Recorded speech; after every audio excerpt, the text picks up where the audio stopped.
If you would like to get your song reviewed, dear listener, there's the filthy capitalist option. As Sori says, 125 gets you straight to the head of the line. You don't have to be a part of the alliance. You don't have to be part of the group. Wait a minute. And the biggest thing is you don't have to wait. You hop, skip, and jump right in front of everybody. 125 gets you there. You do that 3 times and then get mashed down to the $75 rate for perpetuity. Yes! Also, there is a band review option. So if you've got a band and you're trying to get your band some exposure, hit me up at vinsori@gmail.com and I'll show you the details about how to pull that off. You can also jump on Patreon and there is a option on the tiers to be able to get your band reviewed. Yep. Obviously, we can't lie to you, so we can't guarantee a positive review. Get what you get. It's just rubbish. Rubbish. Rubbish. That's British for garbage. My favorite is the community option. $1 at the gate gets you in a Patreon. You get to join an alliance. The alliance joins their points together, and that helps determine what songs that we do. The alliances hang out on Discord. Message me on Patreon to get the link. And they do all kinds of other cool things. They do Minecraft, Dungeons and Dragons. Yeah. It's really a community within the community. Anybody can go in the village, facebook.com/Vin and Sori. There's 160,000+ people on the channel. What's cool about the Discord is that it offers a real opportunity for community connection, friendship, that type of thing. And it's on Discord, so if you're not a Facebook person, it's for you. You start off at $1. Right. Plus you get exclusives. Sori and I are working on a song. So the first 15 seconds of that was on Patreon. Also, at $15 tier and above, when we actually debut the video, they're going to be there live with us. There you are, dear listener. Buy our merch. Buy merch indeed, a child shall lead them. To buy our merch. Yes, dear listener, yes, dear listener, yes, dear listener. Speaking of merch, dear listener, your most important piece of merchandise in your household is your baby. And sometimes that beautiful little baby has colic and spit up and constipation. It's because you're feeding him American formula, which hasn't been significantly updated since 1980. So we had to go to Europe. And the EU is consistently updating their formula standards. And because of that, hence came Fuji Bear. It's formula that we literally use for our own children. If your kid's got colic or anything like that, before you spend $50 on Nutramigen or whatever, check that out. Go to Amazon.com, put Fuji in the, just Fuji, F-O-O-D-G-I-E. You put Fuji in the little search bar and boom, there it goes. There you are. If you want to help in promoting Fuji for the betterment of the bellies of the babies of America. Look at that. The betterment of the bellies of the babies of America. Can you think of another freaking unbelievable? I'm so brilliant. VillageXchange@gmail.com. Thank you to those who have already sent them. We've got a couple more spots left. Okay, here we go. Deep Purple, Never Before is the name of this song. Never Before, from the band Deep Purple. This is the first single from the album Machine Head, released by Warner Brothers Records in 1972. You've already reacted to their songs from this album, as this was the album with Smoke on the Water, Space Truckin', and Highway Star. This song reached number 4 on the US charts and number 21 on the UK charts. This is a live recording of the song. Okay, let's go. All right. Here we are. Here we are. That's Blue Oyster Cult. None of this shit is in order. Okay, here we go. Never Before.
Okay. Okay, so this is a dude who is I not have taking... never seen this before. What? Where they did that. Well, he said she took my name, she took my body, and she threw away my soul. I've never heard a guy put it like that. Usually women are the ones kind of saying like, oh, he took my body, blah, blah, blah, but he just didn't care about me. He dashed me away. You dashed me away. So that was surprising. Is that what you're trying to say? You dashed me away? Yeah, that's what I said. You said dash me away. I said you dashed me away. Yeah, it's not dash me away. It's dash me away. Dash. Dash That's me not away. dash. If I said dash, it would be Listen, I dash me I'm away. not talking about the dash. I'm saying the away. There's no A. Away. So it's Away? What was it? it's dash me away. Oh, what me away? There's no There's A. no A. Okay, dash me away. Okay. Dash me away. Dash me away. Yeah. Somebody, come to my side. I'm tired. I'm crying. I'm sick inside. My woman, that woman. When he switched it to that woman, I said, "Uh-oh." Just wasn't right. I had a family member. I don't think I can tell that story.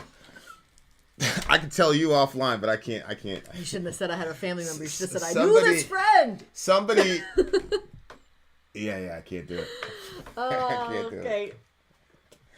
But the first time I heard that phrase, that woman, I didn't understand like how bad it was for that particular person to refer to that particular person as that woman. But there we are. There we are. But yeah, you're in trouble. I wonder why though. Like sometimes I wonder why like certain phrases become like completely offensive. Like for example, you people. Every time somebody says you people, there's always somebody that says, what that mean? Yeah, what that mean though? What that mean, gang? Like, what do you mean, you people? The first time I heard that phrase, I thought it was so funny. You people? Yep. Who did you hear it from? It was my in-laws, my old in-laws. My ex's Yeah, parents. yeah. They would say that. Anytime the father got pissed off, he'd you people, whoever he was talking to, you people, blah, blah, blah, blah, blah. And honest to God, I thought it was so funny. He didn't say that to me. But now I've been othered. I've been othered by them. Now I'm that witch. He never... In front of my daughter is what they say. That witch. I said, I'm pretty sure that was supposed to be that bitch. He didn't say that to me. I got serious with the homie one time. He stayed in the seat. You remember that? He stayed in the seat. Sit the fuck down. Sit in that rocking chair. Bitch ass. Okay, Sit in we that continue. rocking chair and send that woman out. I know. What a hoe. Oh my God. What a straight. All right, I'm losing For real, it. I'm losing it. You're a hoe, honestly. Honestly. I feel so bad for... Oh, my God. Yee, boy. I have another story for you later, too. A lot of hoes in this state, though. In this city. A lot of them. Well, you know what? It is interesting, like, the different types of masculinity that are in different states. Like... It's all natural selection, because there's nothing really to do here. There's no real problem, so there's no need to really assert yourself in this state, I guess. Yeah. So it's all natural selection. It's all good. Somebody come to my side. I'm tired. I'm crying. I'm sick inside. My woman, that woman just wasn't right. This is, you're right though. Like this is like peak level vulnerability right now. Yeah, he said. Like he's really putting himself out there. He said, I was hurt when I was younger by a woman who was cold. She took my name, she took my body, and she threw away my soul. I can't hide my misery. I know my sorrow won't set me free. She did it. Just see. Okay, she did so it then to me. they were married then. Yeah. Damn. Yep. Yeah. I mean, I invested a lot in my previous relationship, but I wouldn't say she took my soul. I did say though that like I put out a lot of energy to maintain that relationship. You did. Did you give your soul though? I don't know what that means. See, I that's part of it. Like, I don't know what people mean when they say that. Are they saying that they're like irretrievably broken after the relationship? I think that there are degrees to what you put on the table and what you offer to somebody else. How much of yourself you're going to let that person see? How much of you're going to let yourself, like, how vulnerable are you going to be with that person? I know that, like,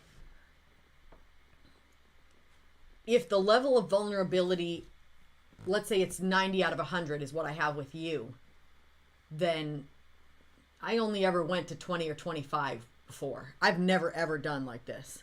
Same. And even like, I mean, my mother is like, she's like, if anybody would be able to hurt Sori, it would be Vin, because she knows that you've been let in way further than I would have even. So that's what I'm saying. Like, you know what I mean? Like, I think that depending on how much you put, I think that's why people don't put a lot out there, because whatever you put out there, if you get hurt, the degree to which you put out there, that's how bad you could get hurt. Like, if you kind of hold back and you stay reserved, you're still gonna get hurt. You're still gonna get hurt. But like this would be way worse than, you know, the other one hurt. It did hurt. I'm not, you know, there's no lies there. It definitely hurt. Anytime that something ends, well, I don't know if any time, but lots of times when stuff ends, there's pain, especially you put into it and whatever, but you know, not.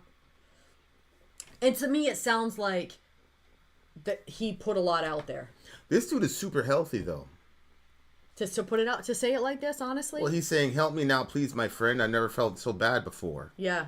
Somebody come to my side. I'm tired. I'm crying. I'm sick inside." Like, that's the way you want to handle it. Mm-hmm.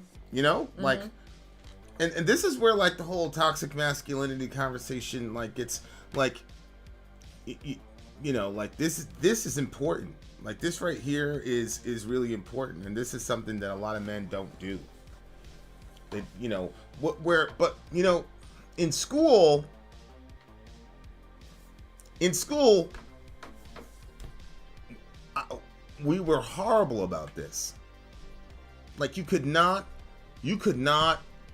cry over a girl. You couldn't cry over a breakup. You couldn't feel bad about a breakup.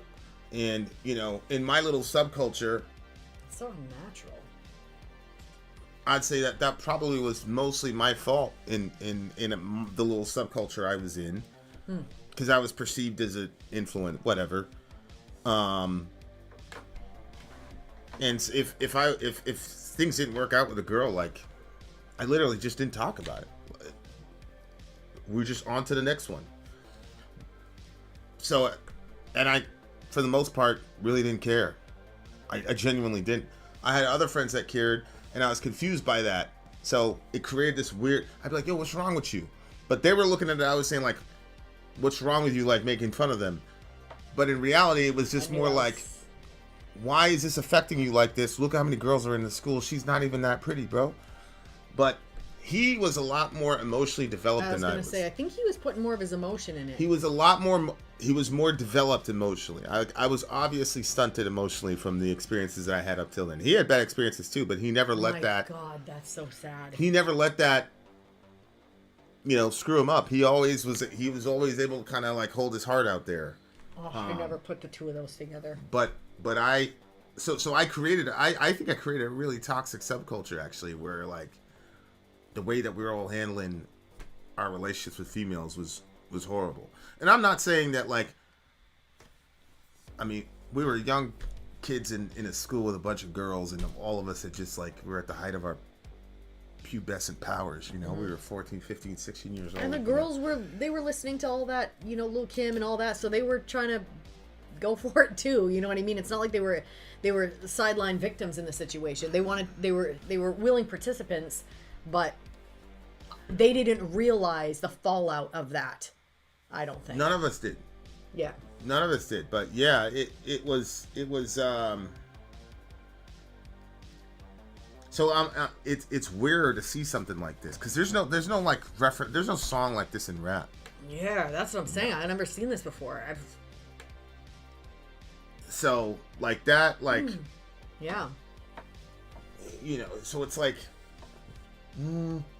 it's interesting for me to like watch this, and not only the fact that he allowed himself to be hurt by this girl, but also the fact that he's actively looking for help. That's good. That's what you want people to do. It's amazing that dudes. It makes me wonder like what the trajectory of my life would have been had I been this kind of person. And like even some of the conflicts that we got into, like obviously came out of that really crazy toxic culture with that shit. Yeah. So yeah, it's fascinating. It's fascinating. Like, you know, the more you grow up and the more you realize, like, and I'm not like beating myself up about it, but it's like, yeah, dude, like you absolutely created a really bad culture over there. I was hurt when I was younger by a woman who was cold. I can't hide my misery. I know my sorrow won't set me free. She did it, you see, she did it to me. Help me please, my friend, I've never felt so bad before. Did you see the show line? So funny, just like a show. One name, two people, all in a row. Someone, somebody, someone must go. Yeah. Yeah. That was a good line. That didn't come out in the actual video, though. Oh. He didn't say that in the video. He No just wonder I was like, repeated. did you see He just that? repeated the sorrow line. But that's a really good line because it's basically like, you know, it's like Survivor or something. There's only going to be one. Yep. So at the end of these game shows, there's only going to be one winner. So it's kind of like they were in a relationship. There's two of them, and so like one of them had to go. So it kind of puts you in a situation where your next relationship, you're like, oh, this thing's man. going to be doomed to fail because one of us always going to have to go. Which I remember that when I was a kid, when I was a kid, I thought to myself, all relationships are going to end. It doesn't matter if you're friends, whatever, it's going to end, and it's not going to be because of death. Like something is going to happen. And I thought the literal opposite. And I always thought that because they always went really, really, really bad all the time. So I just thought to myself, people are never, like, they're going to be friends for a little moment, but then something's going to happen. They're not going to be friends anymore, or they're not going to be married anymore, or they're not going to be XYZ anymore. Like, I thought that about every single relationship for as long as I can remember. So, yeah. So, which again, like, kind of influences. Wow, and then it doesn't. Wow, that's really interesting. Because you go ahead, carry on. No, go ahead. Well, it's just interesting because it seems like if you marinate in that sort of mindset all your life, then how could you get to the point where you think that you want to, have forever with somebody if you don't believe that forever can even exist? Well, it's not something I marinate on. It's like I don't marinate on the world being spherical. You know what I'm saying? It's just a belief it's just an assumed belief that I have. And then you just go on with your life. It's like, yep, the ground looks flat, but really we're on an oblong sphere. Yeah. And it's just back there, but it's not something I marinate on. It's just a brute fact. You see what I'm saying? Mm-hmm. And so that understanding of relationships wasn't something I'd marinate on. It was just something that in my mind was just a brute fact. And I'm not convinced that that's not that relationships that last that long are the exception and not the rule. Like, so I still feel like that's in play for the most part still, in my view. But I mean, when it's interesting because he said it happened to him when he was young. Yeah, and I wasn't sure if that meant more than just that one relationship.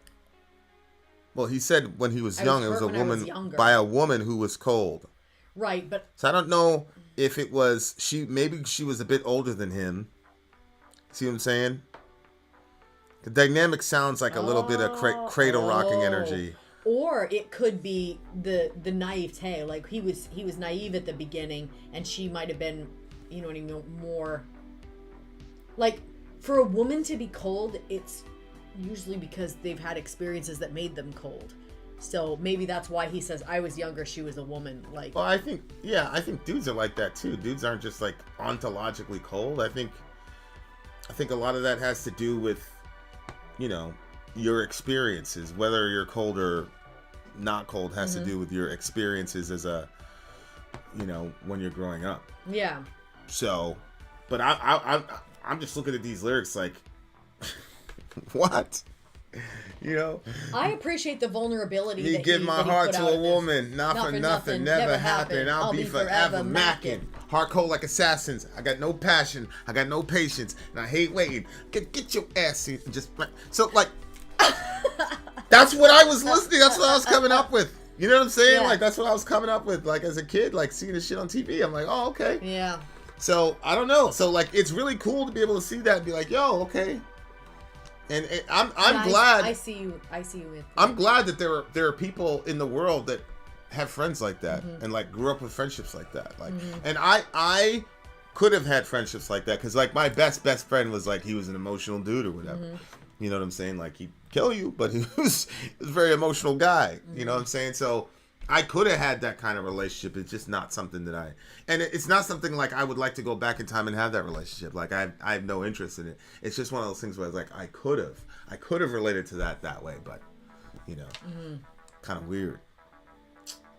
But it's interesting because the environment here, I don't think there's any of that kind of faux masculinity here. I think people are encouraged to be emotional and whatever in this house and be affectionate and oh yeah, for sure. Yeah. You know, and so like if there was a situation where a heartbreak happened, I think the entire family would rally around that person. Oh, 100%. In this household, 100%. Yeah. Evil Woman will make it on one of my streams. I can't see how it wouldn't. Yeah, so that woman did a number on him. This is a 9.8. 9.9 for me. The vulnerability. Yeah, man. That's a right deep up song. there. That's a really, really deep song. And you know the other thing? He says what this woman did, but he never calls her a bitch, never calls her a whore, never, you know, he doesn't pull out any of just that woman. Yeah, As far as it and goes. that's completely in bounds. Yeah. That's completely in bounds, right? Like, but he never goes like the complete misogynist route, like that, which is the other side of that. Like, if you don't allow yourself to absorb that pain or whatever, and you turn it into bitterness, you absolutely will become a misogynist, you know, person with terrible views on women. So like this is just a very, very healthy song. Yeah. It's just a very healthy song. I don't know how else to put it. There you go. We got one more song coming for you, dear listeners, from a band named Free. The name of the song is Wishing Well. Wishing Well is coming up soon. Vin out. Sorry out. Down.